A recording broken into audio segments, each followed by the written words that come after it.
নমস্কার, আমি সন্তোষ শর্মা এবং আপনারা দেখছেন র্যাশনালিস্ট নিউজ, মানে যুক্তিবাদী খবর। তো আমরা যুক্তিবাদী খবরে যুক্তি, তর্ক, বিজ্ঞান, র্যাশনালিস্ট নিয়ে আপনার কাছে খবর তুলে নিয়ে আসি।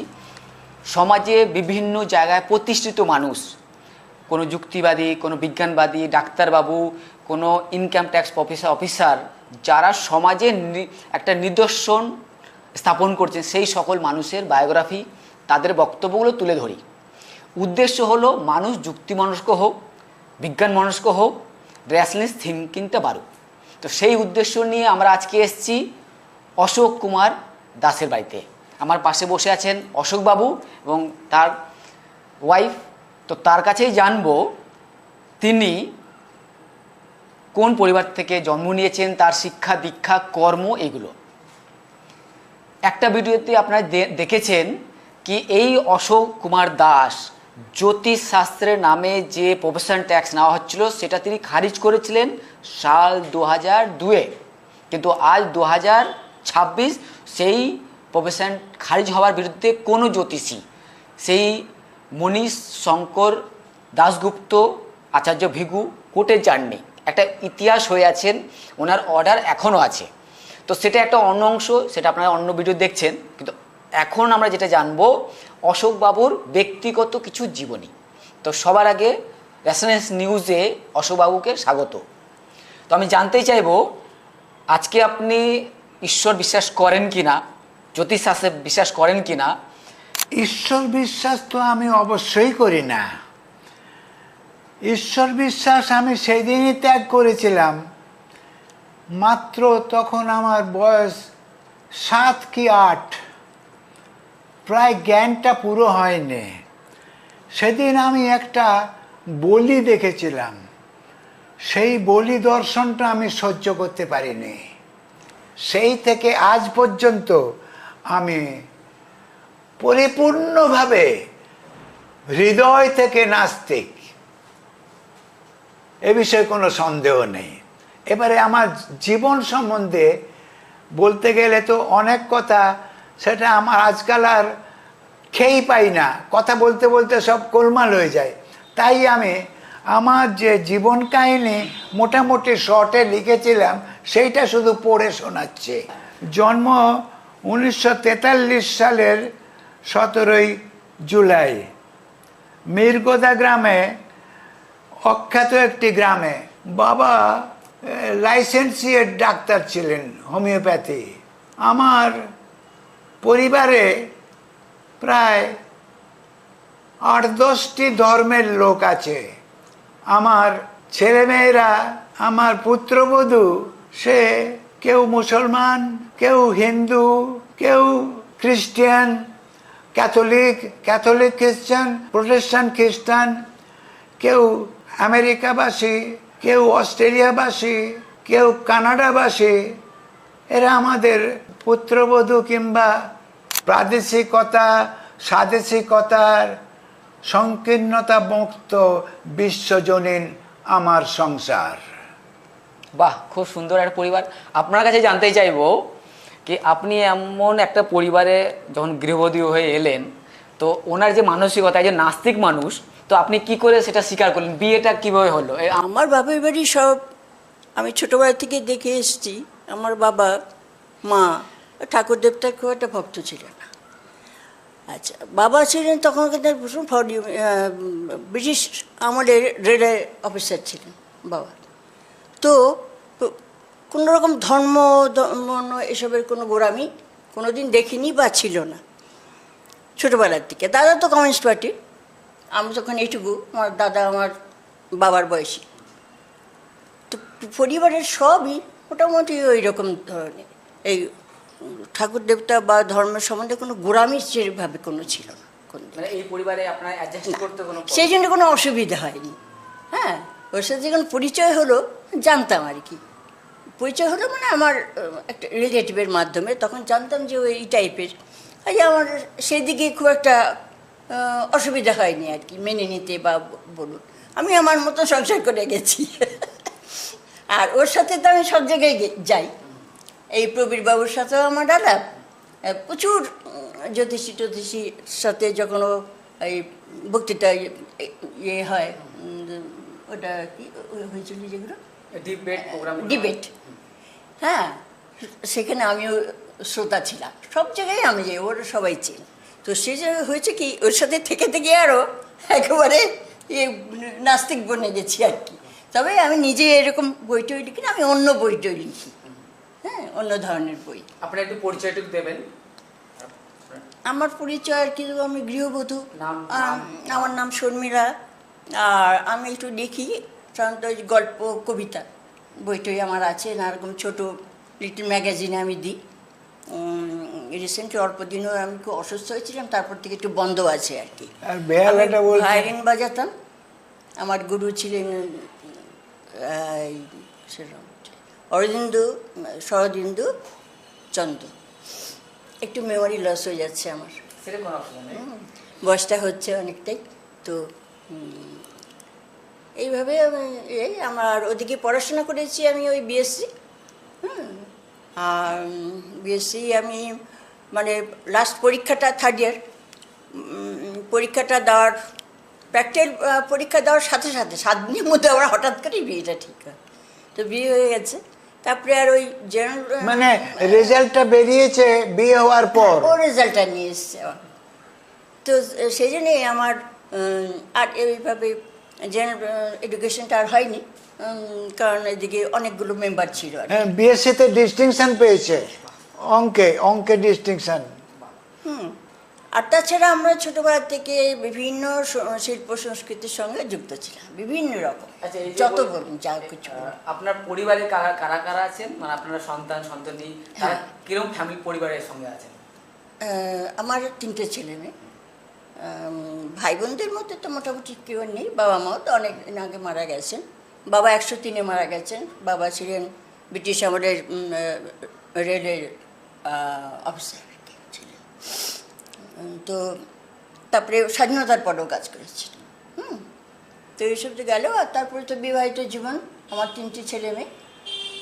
আপনার দিকে তাকিয়ে এই জায়গায় একটা আমার অ্যামেন্ডমেন্ট করে দিচ্ছি, সেটা হচ্ছে অ্যাকচুয়ালি কিন্তু যেটা লজ্জা পাচ্ছে সেটা হচ্ছে আমাদের বিয়ে হয়নি। আমরা অ্যাকচুয়ালি এখনো পর্যন্ত অবিবাহিত।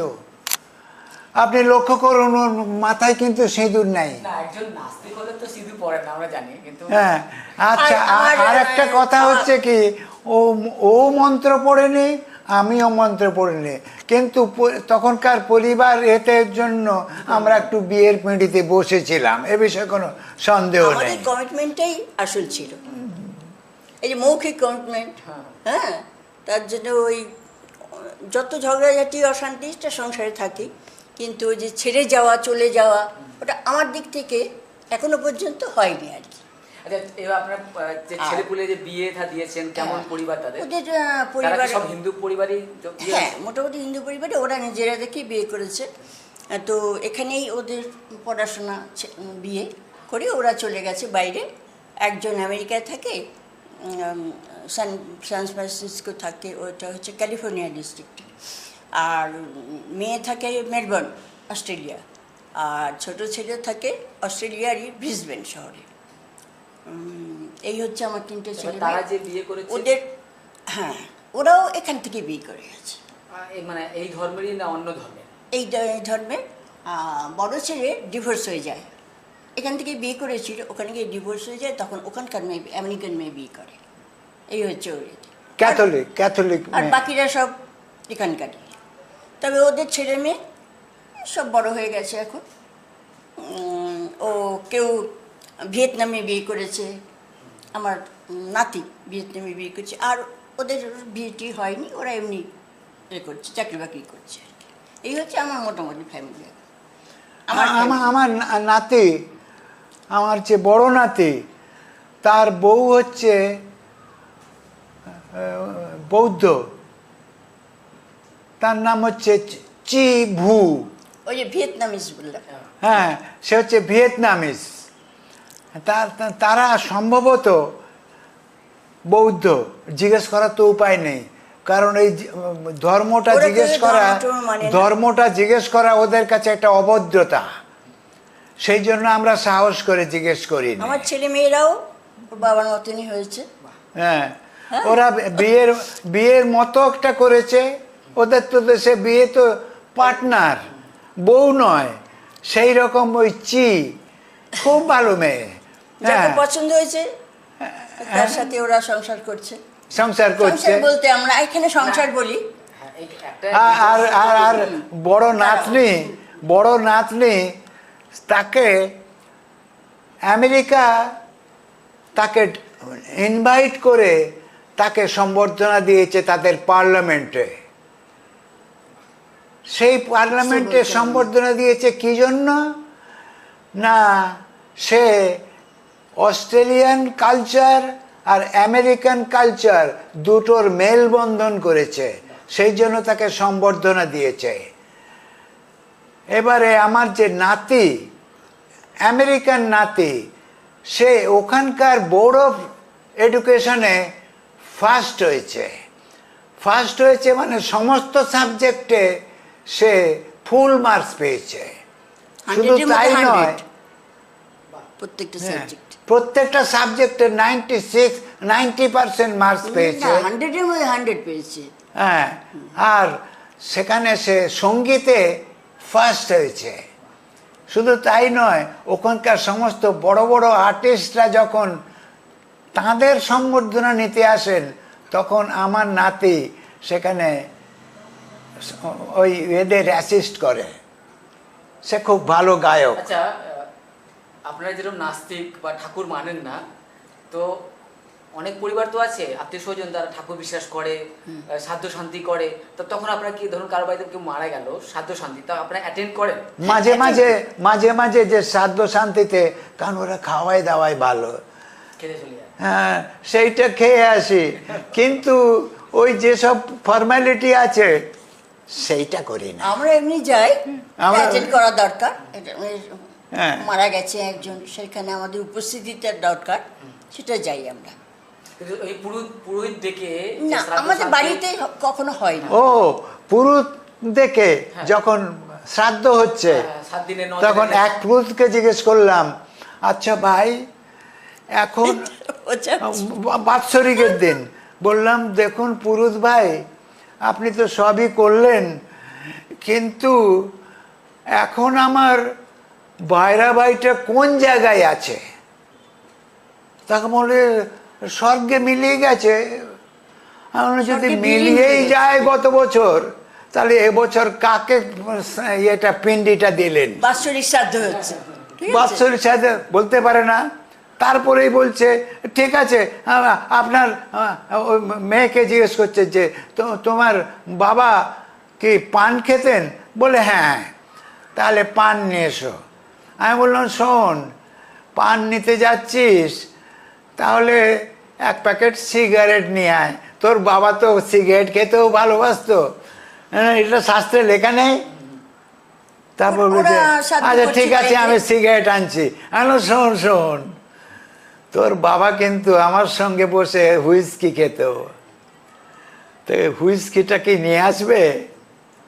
না, ওইসব আনা যাবে না, তাহলে শ্রাদ্ধটা হবেই না। এরপরে তখন আমার যে ওটার নামটা কি বলে? পুরোহিত। না, পুরোহিত তো বললো, আরে আমাদের জামাই, কি নাম? বলরাম। হ্যাঁ, বলরাম। সে বলরাম বলল এরম গম্ভীর, সে কাকাতুয়ার মতো, দেখো মেশো, তুমি যাই বলো না কেন, সব কিছু একটা আছে। কি আছে বাবা? বলে দেখো, তুমি তো জানো ওই পাখি, চড়াই পাখি, ও তো সবসময় দুটো থাকে। তাই? আচ্ছা। এখন দেখা গেল আমার বাবা মারা যাওয়ার পর থেকে একটা ঢোকে এদিক ওদিক করে আবার বেরিয়ে চলে যায়।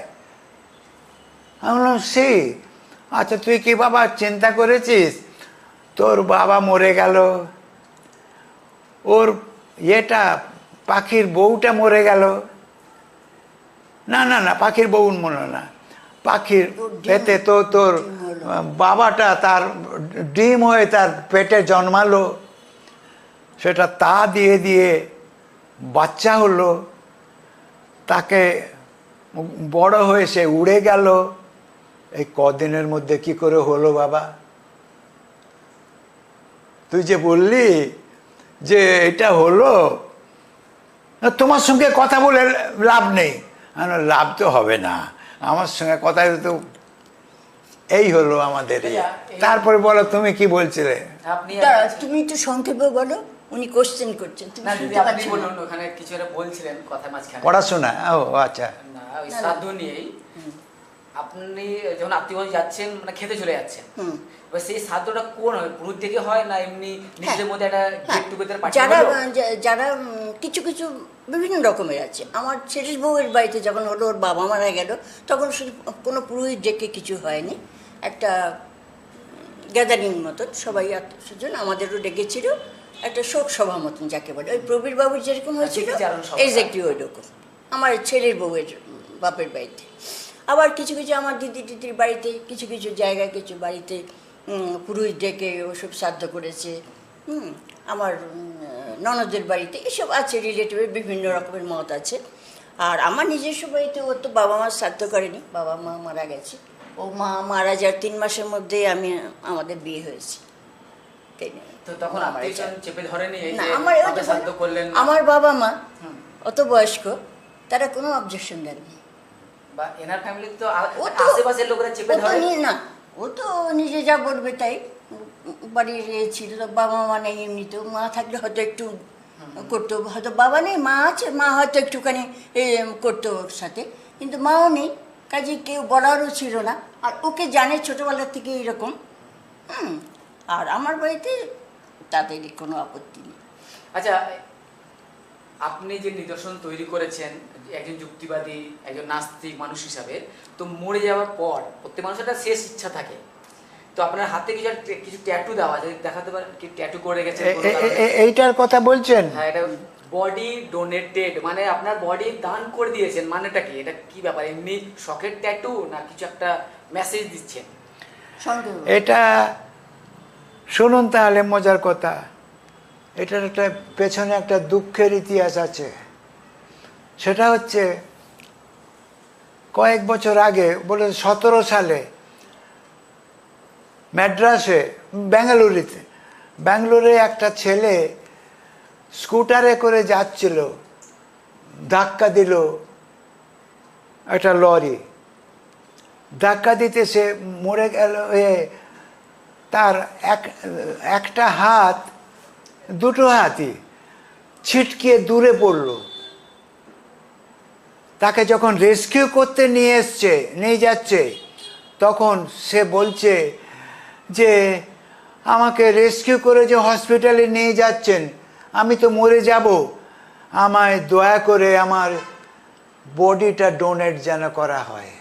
ওই সময় তো আমি একটা এতে লিখেছি যে এই খবরটা আনন্দবাজারে পড়ে আমি এত বিমোহিত হয়ে পড়লাম যে কি মানুষ, সে যখন তার নিশ্চিত মৃত্যুর সময় সে বলছে তার বডিটা ডোনেট করতে। কত মহান মানুষ সে! এ তো আমি এই যে সমস্ত শাস্ত্রজ্ঞ, সমস্ত বৈদিক লোক, এমনকি রামকৃষ্ণ মিশনের সাধুরা পর্যন্ত কেউ এরকম বডি ডোনেট করে না। তারা নিজেদের কোথায় স্বর্গে যাবে তার ধান্দা করে।